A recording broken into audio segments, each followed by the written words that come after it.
Assalamu alaikum warahmatullahi wabarakatuh. Gida ne na siyarwa gashi nan kyakkyawa. Gidan ya ginu kuma hawa biyu ne kamar yadda ake gani, can wani hawan ne gashi.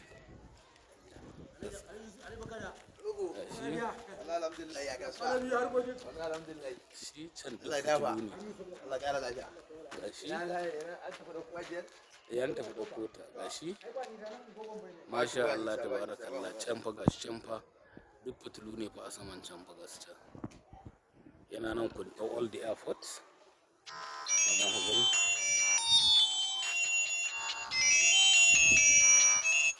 sama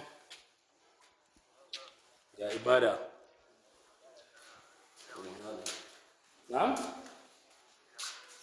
wallahi caman ka gani kuma sai muka ta wannan Kuntau Old Airport ganin wani gida.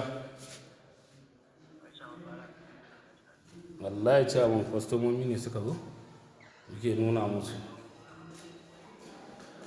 ga ɗakuna gaskiya ne. Ga ɗaya hawa shige na ce amma ayan zan zo insha Allah.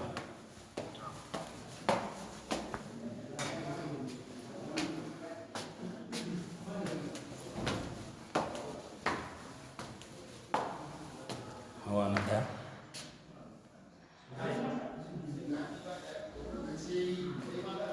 ga ɗakuna nan burjik da baranda, shi ma ga kicin ɗinsa. Sai ga ɗaya hawa na biyu.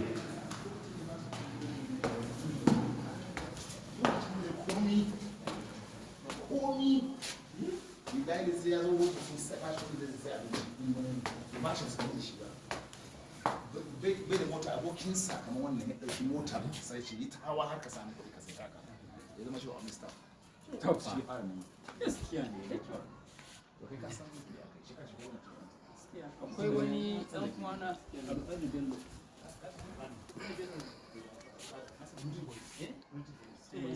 Ashirin duk fitilu ne nan ga tanki nan. don haka muke nan sai ka kana zaune sai ka yi wannan kwata ne yanzu nan ina zaune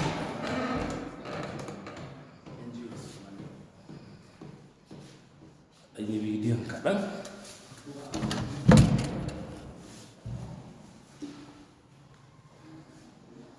Nan gaban ɗaki guda ɗaya. Mai gida sai zamansa a ƙarshen nan. Masha Allah ta